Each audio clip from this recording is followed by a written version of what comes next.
You know, a lot of people say, you have Christians, Jews, Muslims. It's kind of, these are the global religions. Of course, there's lots of others, but these are the bedrock of religion.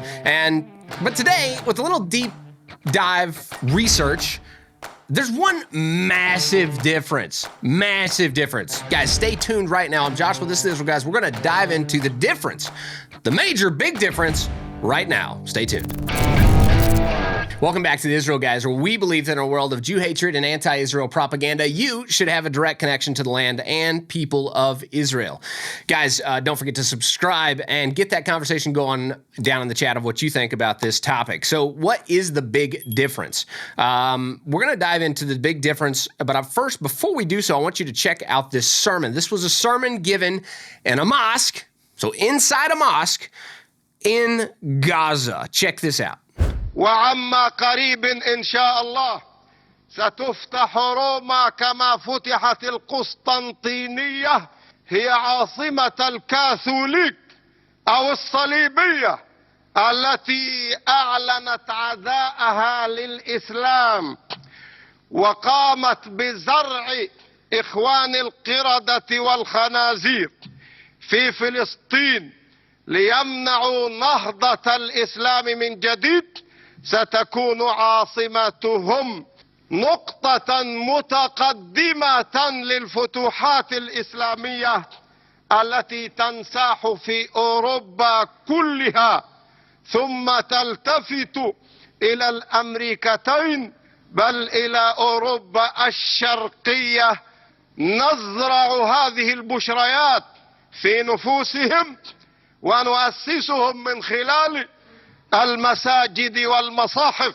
Okay, so that may be something that you would not hear in a church or in a synagogue, because churches and synagogues typically focus on faith and things that have to do with, building one another up, and maybe they're biblical things out of the Bible, less about politics and wars and taking over regional areas. But here's the big difference.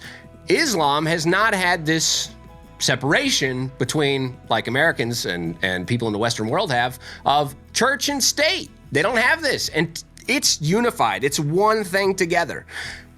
Church, state, the political, and the religious is one unit for them, and that's why you see them looking bewildered. Why would you not have rockets underneath your mosque?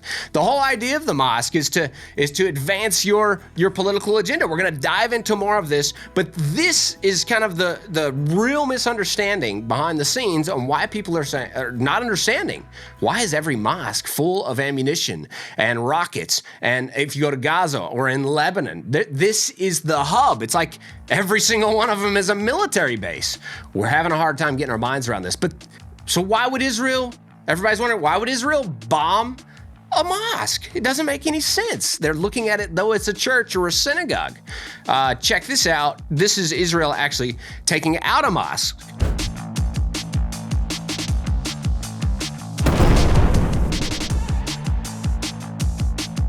Okay, so this is really, the world goes, oh, look at this. What in the world? Israel's blowing up a mosque. How could they dare do such a thing?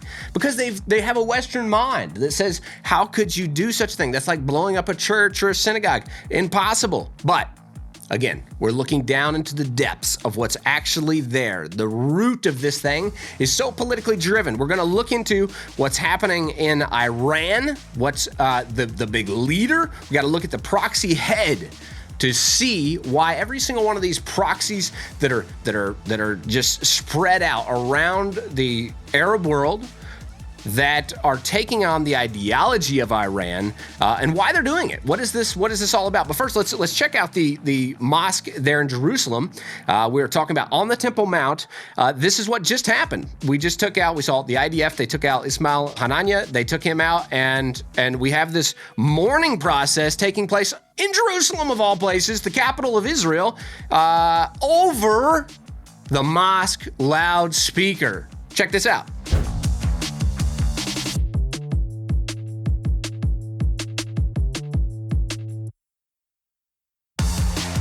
Okay, so then the police actually arrest this guy because he's like an enemy of Israel. Israel takes out a mosque terrorist, and then over the loudspeakers over all of Jerusalem, this guy's mourning this guy. Like, this is insanity. Hey guys, we'll be right back. But first, Israel's been at war now for over 9 months, which has taken a big toll on the economy. Businesses are struggling and prices are rising. Thankfully, there's a way that people like you from around the world can step in and provide strength where it's critically needed. With Blessed by Israel, you have the opportunity to step up and invest in small businesses and families in Israel by purchasing the wonderful products. When you shop at blessedbyisrael.com, you're getting more than awesome olive oil, tea, honey, cosmetics, and many other great products. You're sending a vital reinforcement to keep Israel strong. So head over to blessedbyisrael.com. That's blessedbyisrael.com to enjoy the wonderful products and make your crucial investment in the families and the small businesses of Israel. Use that code INVEST for $5 off your first order, and don't forget to click that link in the description below for more information. Where's the separation? Why is the mosque being used as a political tool to advance the Islamic political agenda? Well, it's very clear. You just saw these things happen in front of you, but let's go to it. Here we go. Iran is the proxy head. You have Lebanon, Syria. You have Hamas. You have Fatah. Or the Fatah is the Palestinian Authority. You have all these terror regimes that are all over the Arab world that are focusing in, led by Iran ideology. And how did Iran do it? To understand what's going on, we've got to go back to Iran and see what's actually going on. So in the 1979, Ayatollah Khomeini, later followed by Ali Khamenei, they seized the mosque. Now, you could go all the way back to Muhammad and say it was somewhat political. It never was the same as what we see in our Western ideology, but they seized the mosque. It was a tactical move to use the mosque to incite the masses to support their political agenda, right?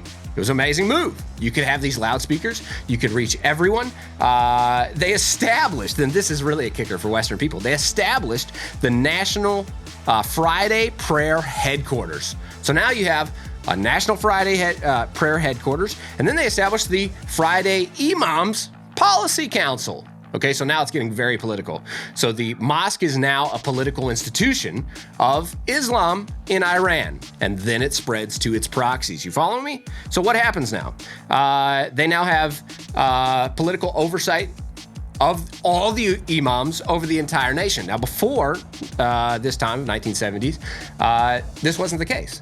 There actually wasn't an official organized Friday prayer service. This was a new thing that happened under the Islamic Revolution. Now, when they did take this over, this became the mouthpiece of the Islamic Republic. This is state-run now. This is now the political front. If you would see it as we see it, you would see this as the propaganda front, the one to throw out all the whatever you want people to believe, say it. As Hitler said, long and loud enough, people believe it. Literally, that's what you have going on all over the Iran and its proxy arm all over the Arab world. So they established these headquarters, the Friday prayer headquarters, because this is when the main service goes on Friday. They established these services, and then they established the Imams Policy Council. So you've got to be under like a state-run institution in order to be an imam now. You got to follow the rules. Here's a few quotes from the headquarters and the council here. It says, the Friday prayer announcements merely reflect the positions of the leadership and the ruling Islamic system. Another quote is, to preserve and strengthen the discourse of the Islamic Revolution, the principles and pillars of the Islamic Republic. Here we go. This is all stuff that you would not find in a church or a synagogue. You're seeing a very political, state-run institution now taking over the mosque, and a political, almost a war front, establishing a regime using the mosque. Now, if we could relate this to Christians, maybe they would say this is like the Chinese government church. It has rules, it has regulations. In the Western world, we say, no, you can't have that. That's not free. That's not. You can't do that. People are free to live out their religious beliefs as they wish. That's what America and the Western world champions. Now, this is very different from that, and we're seeing Western democracies. This is not a Western democracy. We separate those powers, right? And that's one of our strong points. Okay, so the mosque is no longer solely a religious gathering place. It's no longer just a religious gathering place. It's also very political. Okay, it's a propaganda arm of the political institution that literally can reach every person and their entire regime like that.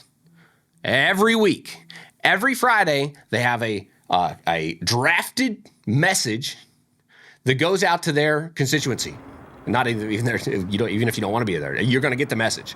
It's going to go out on every loudspeaker across their regime. All right, that's how they've done it. And what's in these sermons?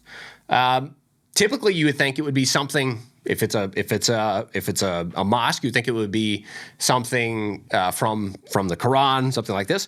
But typically, it's very political and it's very now. This is our political thing. So if you were to listen in on what's going on here, even in Judea and Samaria, the area that some call the West Bank, if you were to listen in on what's going on around here, it's mirrored that of which is going on in Iran. Political messages about the destruction of Israel and the Jewish people going out on loudspeakers to all the Arab neighborhoods and expanding out to every mosque in the entire region, which is thousands. If we look at Iran, we see that they only had about 25,000 mosques 40 years ago. Today they have 75,000 mosques. Talk about reaching, trying to, it's a political entity of trying to disseminate that information en masse. They say most of these are empty, but still, they're creating these loudspeakers in villages and across the region to disseminate their information, and it's working. Now, here's the big kicker and why this really makes a big difference. Because according to international law, it states that a place of worship that is used for military purposes loses the right to protection, and it exposes them to attack. Okay, that's where it really got down to the real bare bones of the difference, because no longer is a mosque protected under the international law, folks. If every mosque in the entire region has guns and ammo and explosives, IEDs. Let's see those pictures again. These are pictures that are showing, this is around here. This is around me right now. This is what mosques are housing. IEDs, explosives. It's considered a safe place because the Western world has no earthly idea that this is even possible. They're using this to their advantage. Wake up. This is not the case in the Middle Eastern world. They use the religious entity as a political entity to push forward their ideology and purpose. And right now, there's no bigger purpose and ideology than to absolutely destroy Israel and the Jewish people. Therefore, we must understand what's going on.